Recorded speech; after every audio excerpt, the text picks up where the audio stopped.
Right guys, today's Sunday, going to do some more work on the Teg today. I was up yesterday but I didn't do a great deal. Long story short, I wasn't feeling too well, so I just kind of moped about. Got a couple of bits done and I'll show you in a sec. Got something interesting in the back of my car though. So I've got a pair of Recaro SPGs. I've got these from a guy on Instagram called Chris, so thanks for that. Genuinely one of the best sellers I've ever bought from. He was like sending me updates every 5 minutes. It was a real pleasurable experience. So if you see this guy selling, buy off him, I don't know. But yeah, real good, thanks for that. They're not matching technically, they're the same seat, but this one's a lot older than this one. This seat's only about 5 years old, so it's in really good condition. This seat's in good condition as well. There's a little mark here, but you can see the side pattern's kind of faded a little bit. I'm not sure if I'll be able to clean that up with anything to get it to match, or maybe dye it maybe, I'm not really that bothered. But they are a matching set in the sense that the same size, same fitment, obviously same style. Both larges, I think they're larges anyway. They're pretty tight, which is what I wanted. They're way tighter than pole positions, but you know, we wanted that. Yesterday I brought up one of my T37s and tried it on the front, and there's no way it's going to fit with the brakes. We're going to need about a 20mm spacer, so I might just keep them for spares for the back. I don't know what I'm going to do yet. They were too nice a wheel to pass up and they were too cheap to say no to, so that's why I bought them really.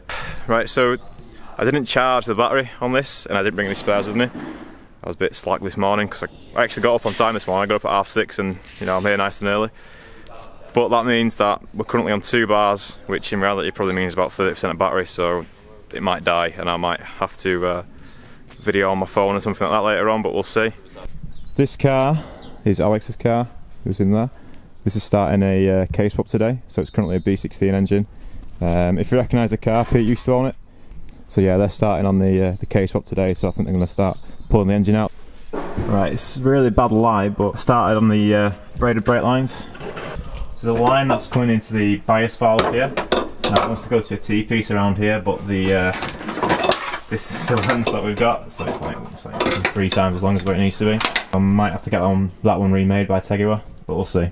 Started drilling the rear holes for the rear lines, but the drill died. What else did we do? Oh yeah, drive shaft oil seals, they've been changed.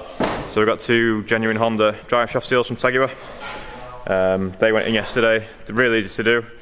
And the drive shafts are back in now as well. Right, I've just noticed the camera's already down to its last bar of battery. So I might have to just stop videoing for a bit. I'm going to go and crack on and I'll update you in a sec. If I have to video on my phone, I'll do that. It's not too bad quality, so if I have to do that, we'll do that. Gonna go and get the rear braided lines in, and yeah, hopefully a bit of stage today where we can get the seats in as well, but we'll see. I'll catch you in a bit. Got my rear T-piece in, and the lines, and they go in the back just there. Look how filthy it is in here, by the way. I tried cleaning this, and that's the clean as it'll get, so I'm not even going to bother cleaning the rest. Now you can't really see that, but that's where my rear line comes in. It just hooks over the rear camber arm, nice and sturdy. Was going to do it around here somewhere, but as the lines are a bit too long, I've kind of looped it around and come back in. But it's all good. So I've got a bag of P-clips, I'm just going to start putting everything in place. My eyes are dragged to this side, but the camera's there. That's a bit awkward. Right, I managed to get the rears P-clipped in, kinda. But yeah, I broke the drill bit. I'm starting to do the bias valve. Now a lot of people are on that side, and that's what I was going to do, but because this line's way too long, basically it's better to have it here. And I've just checked, and it's pretty much out of the way. You know, it doesn't hit my leg or anything when I'm sat down, so that's all good. Can't do any more P-clipping. I'm going to change the brake pads. Now the brake pads that I've got, EBC blue stuff. The rears are. So these are the cheapest pads that I could find in Euro car parts. I think they were about £13 discount, so they'll do. I never put good brake pads on the back. I've got an almost brand new set of EBC blues for the rear of this, which I might take to the ring with us just in case we need them, but I bought them thinking, yeah, better braking performance, and then all I did was lock the rears. And no doubt I'll do the same even with the bias valve in, so I'm going to stick to budgets for now. Yeah, if I feel the need I might put the EBCs in the rear as well, but for now, budget for the win. Right, changing the front brake pads is quite easy on this because we've got the spoon calipers, so getting the pads out is really easy. Now we will have to modify the pads slightly to get them in, but I'll show you what I mean in a sec. Right, pads aren't totally dead to be fair, but definitely want to change them before I go to the ring. So you can see there is still a bit on them, but may as well change them. You can see on the backs where the pistons have been pressing into them. It's pretty cool.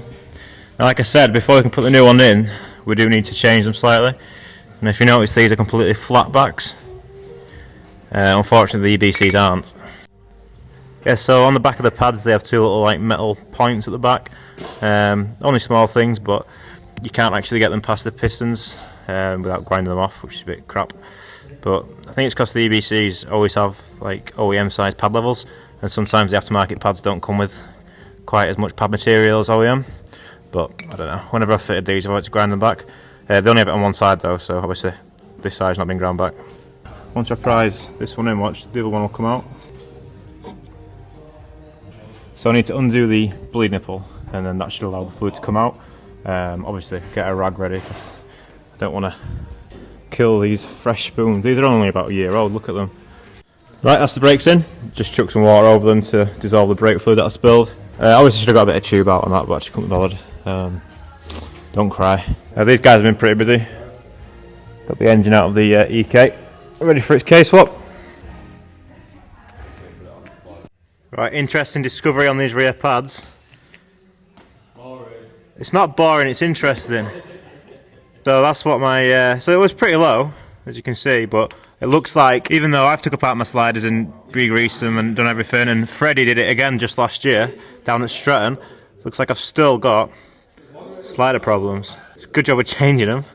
I didn't think I needed some, I was just changing them because I thought, why not? But they're pretty fucked, as you can see. Not doing a great deal. This is why Josh has drums. You're going to get rid of your handbrake? It's not the handbrake, it's the slider pins. I did them, like clean them and grease them, and then Freddie did them again, and Freddie did them fucking properly. Fuck that, mate, just get some more drums. Yeah, I should get drums on it. First Type R with drums. Yeah, that's it. Yeah. Right guys, I'm just going to change my headlights. Now as you can see, the one that I got last week, well I got a set of them, but this is the worst one. But it's replacing this, which is even worse. It's already been polished, this on the outside. We think the fading's on the inside or something, but I tried to buff one day. It was a bit hazy. I ended up using like 180 grit sandpaper on it because I didn't really know what I was doing. Obviously I know now how to do it, but that one's proper fucked. Right guys, just a quick update where we're at. So I'm going to use a big camera, I don't know how long it's going to last, but we'll see. As you can see behind me, started assembling the front end. So I've got my headlights in and the new front bumper. Decided to keep the lip that was already attached to it because it was attached with all OEM fixings. You know, it was properly on there, and the one that I'd be putting on would just be tie wrapped. So I thought, you know, leave it as is for now. It's got a scuff on it, but oh well. It's nice to see the car kind of looking more like a car again. See, Josh is just trying my 17s on because he wants to see if they work. Well, they're Josh's old 17s, of course. He just wants to see what it looks like. I couldn't be arsed, so he's decided to do it himself. Whatever. Looks pretty cool, alright. So these are the wheels that I'm going to be running after the ring. Once we get the spoiler on and the aero. Should be pretty cool. But they're not the ones I'm going to be running at the ring because I don't think they'll fit. They're going to fit alright? No. You need to do something. Yeah, they don't quite fit right, do they? But it's not jacked up yet, so can bring a little bit. I hope the video on my phone wasn't too bad to watch, but I didn't want to use this because I know it'll die soon. It's flashing at me now red, so it's going to die in a minute. But I've got... My camera just died as I was saying that. So yeah, we're looking at doing the Track Addict track day at the end of March. That's down at Rockingham. It's a more realistic target than anything else we've seen. That gives us, what, two weekends to get it done, right? So after this weekend, we've got 2 weekends to get it done if we aim for the Track Addict track day, because that's on a Saturday, I think it's on the 25th. So we'll have next weekend and the weekend after. Looks pretty beefy. Too high. Right, so all the internal lines are now in and tight. Got the brake bias valve in as well, I'll show you that in a sec. Front bumper's on, headlights are in, all the new pads are fitted. Didn't get the seats in yet. We're waiting to see if we've got any leaks off these new brake lines first, and then I might stick them in. I'll show you the bias valve. Wow, the light on my phone really exposes just how shit it is in here, isn't it? But yeah, that's where we've got the bias valve. So the T-piece up the front. The lines to and from the bias valve were both a bit too long. So we've managed to make it work by putting the bias valve down here, but then this one's still a bit long, you see, it kind of loops around. I'll try and tidy that up in a bit so you can get it out of the way of the passenger footwell. But I'm happy with the rest of the lines. We're going to top up the master cylinder now with brake fluid and see if we get any leaks. I might want to tighten that up because that is not tight at all. Yeah, the ones on the master cylinder aren't tight. I best tighten them up. Right guys, that's all from today's vlog. We've just been testing the brake lines, found a couple of leaks. The leaks were mainly me being a bit too, what's the word? I wasn't tightening too. I was a bit too scared that I was going to over tighten the fittings, and yeah, Josh just went in there and just fucking ranged them on, so they're all nice and tight now. And yeah, it looks like we're a leak-free system. So I'm just going to leave it for now, and we'll give a go at bleeding it next week. So next week should have parts here from America, hopefully, and we'll be able to get the fuel system sorted out, and the engine should be running again. Going to give the car a quick service, just a fresh engine oil and gearbox oil. We'll bleed the brakes and put the seats in. I think that's pretty much it. I need to sort tyres out though. I need to decide what I'm doing on tyres and get that sorted out, but I'll do that midweek and get them ordered. So sorry that I've had to film on my phone. I do normally bring spare batteries with me, but I forgot today. I thought that one was fully charged and it wasn't, so my bad. But hopefully it's not been too bad on the phone. It looks alright on the screen. It doesn't look too bad quality, like quite similar to the GoPro. I don't know how the mic's going to be because it's in a case. Maybe I should have took out the case for filming, but it'll get destroyed in 5 minutes in here if it's not in the case. So yeah, car's looking a whole lot better with that front bumper on and the headlights. Oh, there's a lot of noise on this picture. Guys, I'll keep this quick because I know the camera's not great, but hopefully by the next week we might have a working car, fully working. That'll be nice. Hopefully, we'll see. I don't say this often, but I'm going to start saying it then in my videos because I've noticed everyone does it now, so fuck it, why not? If you've enjoyed the video, consider subscribing. I know it's been a bit shit. It's a bit of a shit place to start because I filmed most of this on my phone, but whatever. If not, if you want to keep up to date through the week, follow me on Twitter, Instagram. I'm posting on there quite regularly. So yeah. If not, I'll see you in the next video. Bye, Josh. Bye. You're getting better at this.